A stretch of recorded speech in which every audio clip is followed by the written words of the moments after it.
Bismillahirrahmanirrahim. Assalamualaikum warahmatullahi wabarakatuh. Semua bisa menjadi murid dan semua juga bisa menjadi guru.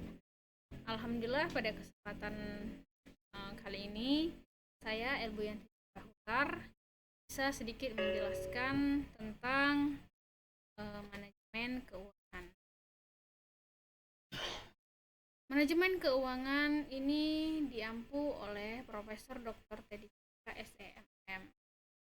Nah, di pikiran kita mungkin telah pernah mendengar apa itu manajemen, apa itu.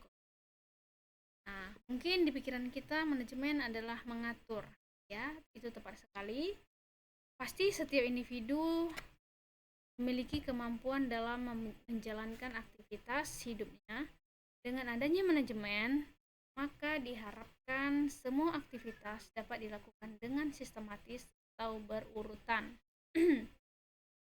maksimal sehingga mendapatkan hasil yang baik.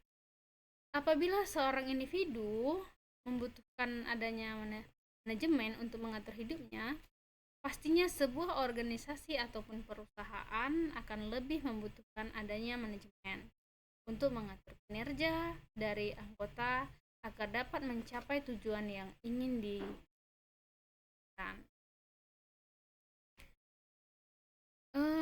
Manajemen ini menurut beberapa para ahli, dari yang pertama Liefman mengatakan manajemen keuangan adalah usaha untuk menyediakan uang dan menggunakan uang untuk mendapat atau memperoleh aktiva. Aktiva itu sendiri adalah harta, aset atau semacamnya. Yang kedua, Swardosnan mengatakan manajemen keuangan adalah manajemen terhadap fungsi-fungsi keuangan. Ya, James Van Horn mengatakan bahwa manajemen keuangan adalah segala aktivitas yang berhubungan dengan perolehan, pendanaan, dan pengelolaan aktiva dengan tujuan menyeluruh. Nah, dari beberapa pendapat para ahli tadi, maka kita simpulkan bahwa manajemen keuangan merupakan suatu ilmu yang mempelajari tentang perencanaan, pemeriksaan, penganggaran, pengelolaan, pencarian, pengendalian, dan penyimpanan dana yang dimiliki oleh suatu perusahaan dengan tujuan menyeluruh. Nah, di sini ada tujuan manajemen keuangan. Tujuan dari normatif manajemen keuangan adalah memaksimalkan kemakmuran pemegang saham, yaitu memaksimalkan nilai perusahaan. Seperti tujuan memaksimumkan kemakmuran pemegang saham dapat ditempuh dengan memaksimalkan nilai perusahaan. Yang kedua, secara konseptual jelas sebagai pedoman dalam pengambilan keputusan yang mempertimbangkan faktor risiko. Ya, manajemen harus mempertimbangkan kepentingan pemilik, kreditor, dan pihak lain yang berkaitan dengan perusahaan.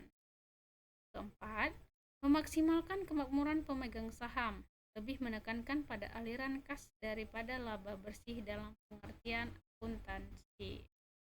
Yang kelima, tidak mengabaikan sosial objektivitas dan kewajiban sosial, seperti lingkungan eksternal, keselamatan kerja, dan keamanan produk.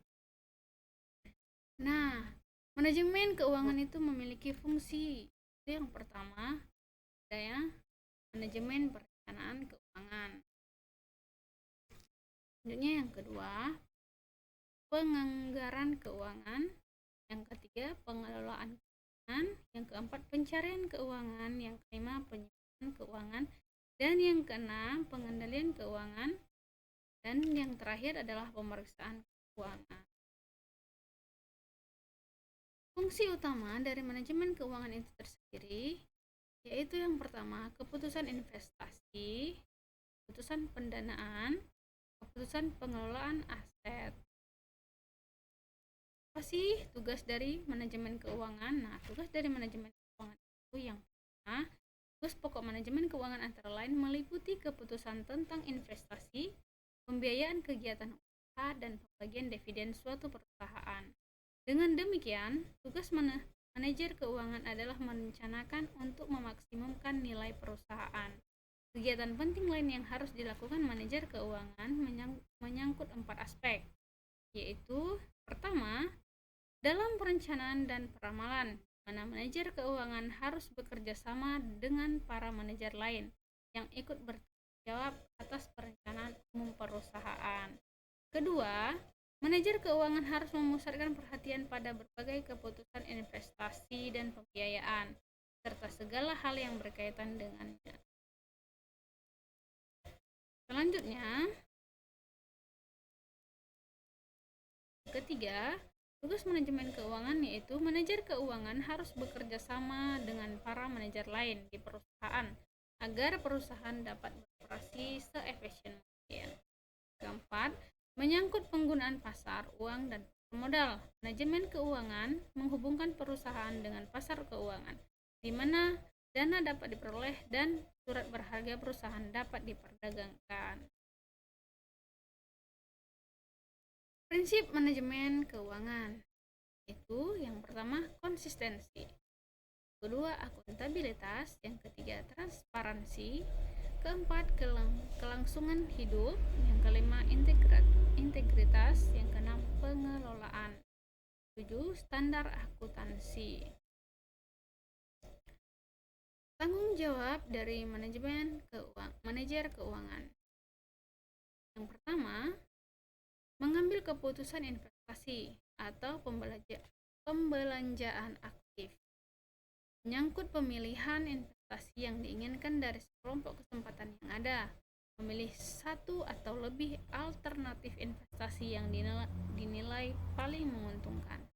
Yang kedua, tanggung jawab manajer keuangan yaitu mengambil keputusan pendanaan atau pembelanjaan pasif, menyangkut masalah pemilihan berbagai bentuk sumber dana yang tersedia untuk melakukan investasi, memilih satu atau lebih alternatif pembelanjaan yang menimbulkan biaya paling murah. Yang ketiga, mengambil keputusan dividen, menyangkut masalah penentuan besarnya persentase dari laba yang akan dibayarkan sebagai dividen tunai kepada para pemegang saham, stabilitas pembayaran dividen, pembagian saham dividen, dan pembelian kembali saham-saham. Time value of money. Nah, apa itu time value of money? Yaitu nilai uang dari waktu ke waktu. Time value of money adalah sebuah konsep berbasis waktu untuk menghitung nilai uang. Artinya, uang yang dimiliki oleh seorang individu saat ini tidak akan memiliki nilai yang sama dengan tahun-tahun yang akan datang. Hal ini terjadi dikarenakan adanya faktor inflasi atau kenaikan biaya dan juga berkurangnya nilai mata uang. Konsep ini umumnya sering digunakan dalam manajemen keuangan suatu perusahaan serta dalam konsep perencanaan keuangan atau personal financial planning. Itu tadi pengertian dari time value. Selanjutnya, manfaat penerapan time value. Manfaat dari penerapan time value of money yaitu agar kita bisa mengetahui apakah investasi yang sedang kita jalankan dapat menguntungkan atau tidak. Umumnya, time value of money digunakan untuk menghitung biaya yang ada. Dengan hal lain, maka investor bisa menganalisis apakah proyek yang direalisasikan menawarkan keuntungan atau tidak. Tidak dapat disangkal bahwa para investor lebih memilih proyek yang menghasilkan keuntungan setiap tahun, dari tahun pertama hingga tahun-tahun berikutnya. Contoh time value of money dalam kehidupan sehari-hari. Nah, terdapat beberapa contoh, yaitu ada tabungan.